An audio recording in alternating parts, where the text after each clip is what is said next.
आज बाहरुची निर्वाचन फल।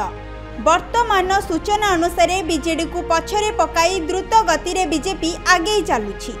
एथर ओडिशा रे नुआ सरकार हेबो बोली समस्तंकर आशा। ओडिशा रे सरकार गढ़िब बीजेपी बोली गणमाध्यम आगरे प्रतिक्रिया देइछंती लोईसिंहा निर्वाचन मंडलीर बीजेपी विधायक प्रार्थी मुकेश महाली। ओडिशावासी प्रधानमंत्री नरेंद्र मोदी को डबल इंजिन सरकार उपरे भरोसा करी 2024 निर्वाचन में परिवर्तन आनिबा को चाहुछंती।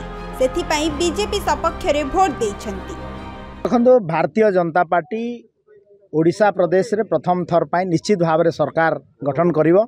जो ट्रेंड गणमाध्यम रे आपण मानक धन्यवाद देवी जो भाया आपण सरबराह करूछंती न्यूज़ टाकू एवं लोके एथर परिवर्तन पाई भोट देइछंती एवं ये 24 वर्षर बिजु जनता दल र निकम्मा सरकार आकू जो कथा आमर माननीय गृह राष्ट्रमंत्री अमित शाह जी कहते या उपाड़ी फिकी देवा फिंगी एवं ओडिशा रे भारतीय जनता पार्टी सरकार हम प्रथम थर पाई एवं नरेंद्र मोदी जी जो कथा कहते जे 10 तारीख रे मु इनविटेशन करुछि बलांगीर रे कहते आपन देखंतु ता उपरे मु विशेष टिप्पणी देवी नाही।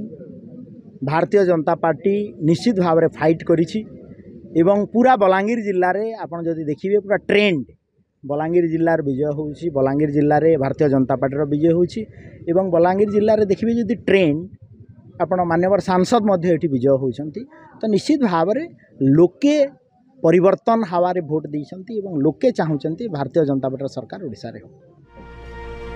बलांगीर गुप्तेश्वर पृष्टिंग रिपोर्ट खबर ओडिशा।